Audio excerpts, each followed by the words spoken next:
ভুবন তীর্থের একটি গুরুত্বপূর্ণ খবর। ভুবন পাহাড়ে হৃদরোগে আক্রান্ত হয়ে মৃত্যু হলো এক যুবকের। মৃত যুবকের নাম সমরেন্দ্র সিনহা এবং তার বাড়ি শিলচরের ভকতপুর এলাকায় বলে জানা যায়।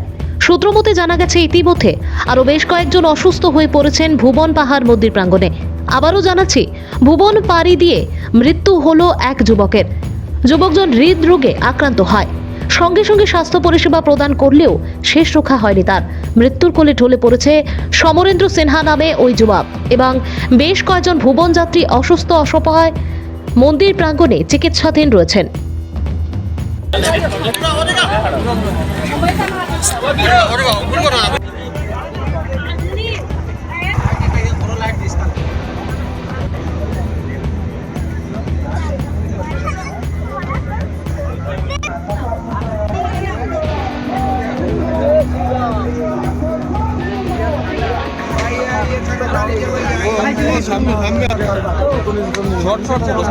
শর্ট